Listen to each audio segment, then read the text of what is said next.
Essa aula é sobre a oração profética. Essa oração, com esse título, não se encontra na Bíblia, mas o princípio está lá. Porque oração é quando nós falamos com Deus e Deus fala conosco. Profecia é quando Deus fala conosco através de uma outra pessoa.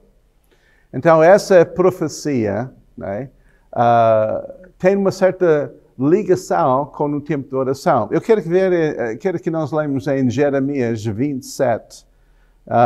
Diz o seguinte, em versículo 18. Se são profetas, porque havia uma série de profetas falsos a dizer as coisas segundo a sua intenção e desejo. Diz, se são profetas verdadeiros, e se há palavras do Senhor com eles, orem agora ao Senhor dos exércitos. E depois, então, dá instruções como orar, mas diz, se são verdadeiros profetas, eles devem orar. Eu quero que eles oram desta forma. E Jeremias começa a explicar como é que eles deviam orar. Se são verdadeiramente profetas, porque o ministério profético tem uma ligação direta com o ministério de oração e intercessão. Por isso é tão importante que nós falamos sobre essa área e também que nós entendemos que este ministério profético está muito ligado com a oração. Quando nós temos a palavra do Senhor, essa palavra tem que estar no acordo com a Bíblia. Porque a Bíblia é a palavra de Deus. Então, esse tipo de oração é mais visto quando nós oramos a palavra. Porque nós podemos, com confiança, dizer, Deus diz, quando estamos somente a usar a palavra em oração. Nós podemos declarar, porque é uma declaração de algo que Deus já revelou. As Escrituras são inspiradas por Deus. E essa palavra no grego, porque encontro isso em 2 Timóteo 3,16, são inspiradas. Toda a Escritura, a Bíblia diz, é inspirada, que significa são soprada por Deus. Essa palavra em grego é teo. Teo é a palavra para Deus. Teo, pneuma, que é a palavra para sopro. Então é Deus soprando, Deus falando, né? Então é a inspiração. Se alguém tem um problema com a Bíblia sendo a palavra de Deus, inspirada por Deus, então não vai entender algo numa forma profética, porque essa é Deus a falar conosco. Essa não somente... Eu lembro quando eu estava assim nesta busca, mais ou menos, de Deus, né? Eu peguei numa Bíblia, eu pensei, ok, pronto, eu vou ler a Bíblia. Não queria que outros cristãos falem comigo, então eu vou ler a Bíblia, porque nesta forma eles não vão ter na minha vida. E eu estava a orar, eu estava a ler a Bíblia, e Deus começou a falar comigo, porque essa palavra, não é somente que nós lemos a palavra, mas a palavra nos lê. Né? A palavra, Deus fala conosco através da sua palavra. E essa levou-me a Cristo, essa levou-me a entregar a minha vida a Jesus, porque Deus começou a abrir os meus olhos e falar diretamente comigo através da sua palavra. Então, como a Bíblia diz em 2 Timóteo 3,16, não é somente inspirada, mas é útil. É útil para nos transformar, para dar-nos instruções, para nos encorajar, para nos exortar. É proveitoso. É útil. A Bíblia também nos ensina em 1 Coríntios 14, versículo 4, que a profecia é para edificação, consolação e exortação. Então é a mesma coisa. A profecia tem o mesmo sentido, o mesmo propósito que a palavra de Deus tem. Foi inspirada para nos encorajar, para nos exultar, para nos consolar, e também a profecia é para nos edificar, consolar e exortar. Por isso eu quero que nós sempre ligamos o ministério profético com a palavra de Deus. Até que, se nós ouvimos profecias que não estão no acordo com a palavra de Deus, então é para ser rejeitado, porque não vem de Deus. Aquilo que vem de Deus está no acordo com a sua própria palavra. Quando nós usamos a palavra numa forma profética, é oração. É uma declaração e que é acompanhada com a autoridade que está dentro da palavra. Nós aprendemos isso nas nossas caminhadas de oração no Norte da África. Nós usamos muita palavra, nós temos várias declarações que nós tiramos de versículos e nós passeamos pelas ruas e pelos vários sítios declarando aquilo que Deus diz. E nós aprendemos que, fazendo isso, aquelas potestades e principados que estão a dominar sobre o povo têm que lidar com essa palavra. Porque a palavra é dita. A palavra é lançada. E depois eles têm que lidar com isso. Não comigo. Eu sou somente um instrumento.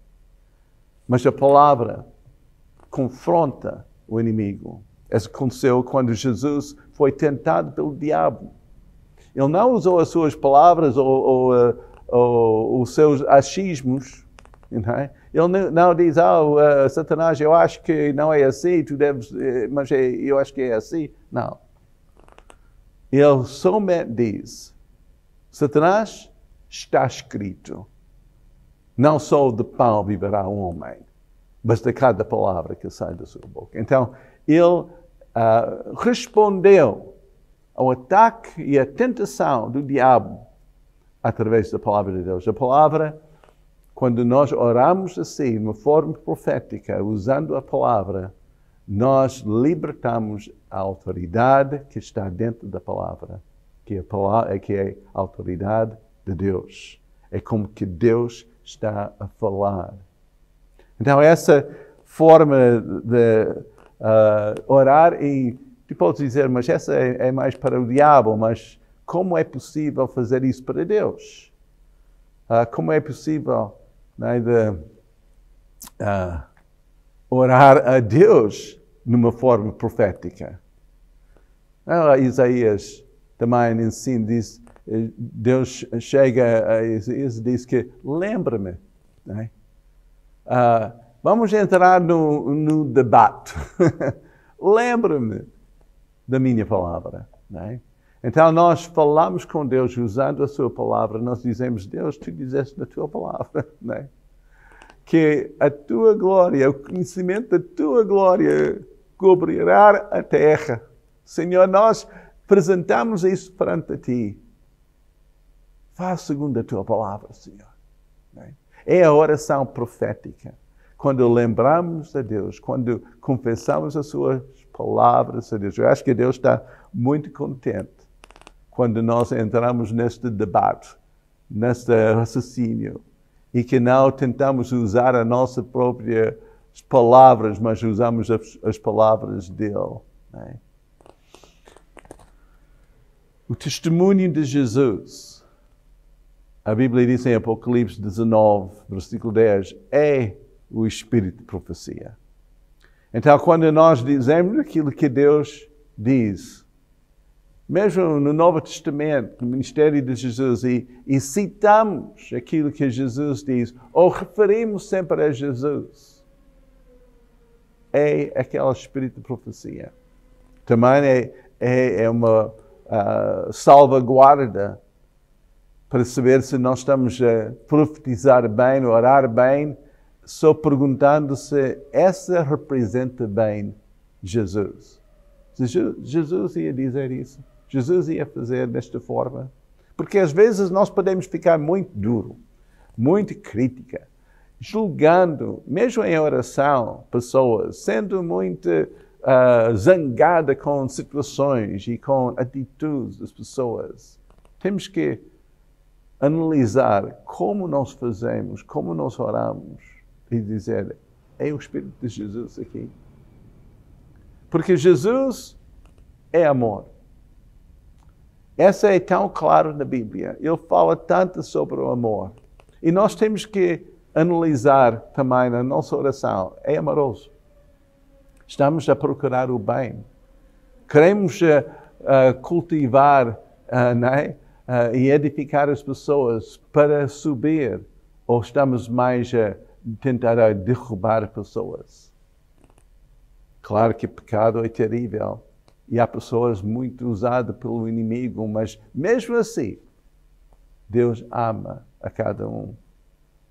E nós devemos orar e profetizar a promessa de Deus sobre as suas vidas. É como na cruz. A oração em que Deus, oh Deus, perdoa-os, porque eles não sabem fazer. E eu posso dizer, eles sabiam muito bem o que eles estavam a fazer. Não é? Eles merecem juízo. Não é? Mas Jesus, naquela compaixão, disse, não, são ignorantes, são enganados, são cegos. Oh Senhor, abre os seus olhos. Aquela palavra, eu uso muito a palavra em as apostólicas que nós encontramos na Bíblia. Nós vamos falar mais sobre isso, mas Deus abre os seus olhos. Eles andam nas trevas, mas Deus, segundo a tua palavra, eles vão ver aquela luz. Então nós temos páginas de versículos bíblicos que nós temos usado em oração, declarando o seu propósito sobre a terra.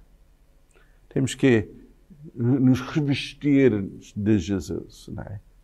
Colocar, tira aquela roupa velha, aquelas atitudes ofensivas, aquelas críticas e aquelas murmurações, porque muitas vezes aquela mistura entra no nosso tempo de oração e oramos de uma forma ilícita. Vamos revestir-nos do homem novo, tirando aquelas feridas do passado, tirando aquelas mágoas, daquelas memórias, aquelas atitudes do velho homem. E vamos revestir-nos do novo homem. Vamos cultivar o amor como o fruto é cultivado. Vamos crescer em amor, porque fé opera por amor. Nós temos isso em Gálatas 5, versículo 6. Então, uma forma que eu tenho usado nesta área profética, mesmo dentro das nações, ou mesmo aqui, orando pelos vários assuntos, em Isaías 43, versículo 6, dá-nos uma forma que nós podemos orar profeticamente. Diz em versículo 6, direi ao norte, dá, e ao sul, não retenhas. Trazei meus filhos de longe e as minhas filhas de extremidade da terra. Então eu começo a orar assim, dá os que espiritualmente são cegos. Não é? E depois eu tenho versículos em cada passo, né, que eu posso referir em oração. Mas eu foco aquela declaração, aquela forma profética de orar. Dá, né? Os que são presos do pecado e estão enganados. Dá os filhos pródigos que têm andado tão longe da sua casa, que têm entrado em pecado e que têm trazido vergonha à sua família. Dá os oprimidos pelos demônios. Dá os que estão amarrados pelo inimigo, estão presos segundo a sua vontade. Nós fazemos isso em vários sítios. Eu fiz isso pelas ruas de Lisboa, quando nós chegamos aqui em 1983. Eu passei horas só olhando para prédios em ruínas e grafite em todo lado e sujidade nas ruas. E eu declarei, não, tem bom ânimo, porque Deus vai cuidar de ti e que vai haver uma nova era para Portugal e essas ruas vão estar cheias de cristãos louvando a Deus. E depois eu coloco os meus olhos sobre os montes e as várias colinas de Lisboa, declarando, dá esses que estão presos neste secularismo, essa negação da existência de Deus. Dá os que estão presos em idolatria e religiões falsas. Em nome de Jesus, dá. E depois eu comecei a usar palavras que vêm da Bíblia, declarando o propósito de Deus sobre essa terra. E nós temos visto muitas mudanças, porque a palavra profética, aquela palavra que é preferida, nunca volta para trás vazia. Mas o Espírito Santo pega nessas palavras, essas orações, e cumpre, porque é segundo a sua vontade. Espero que vocês vão experimentar esse tipo de oração e ser grandemente usado por Deus. Em nome de Jesus. Deus te abençoe.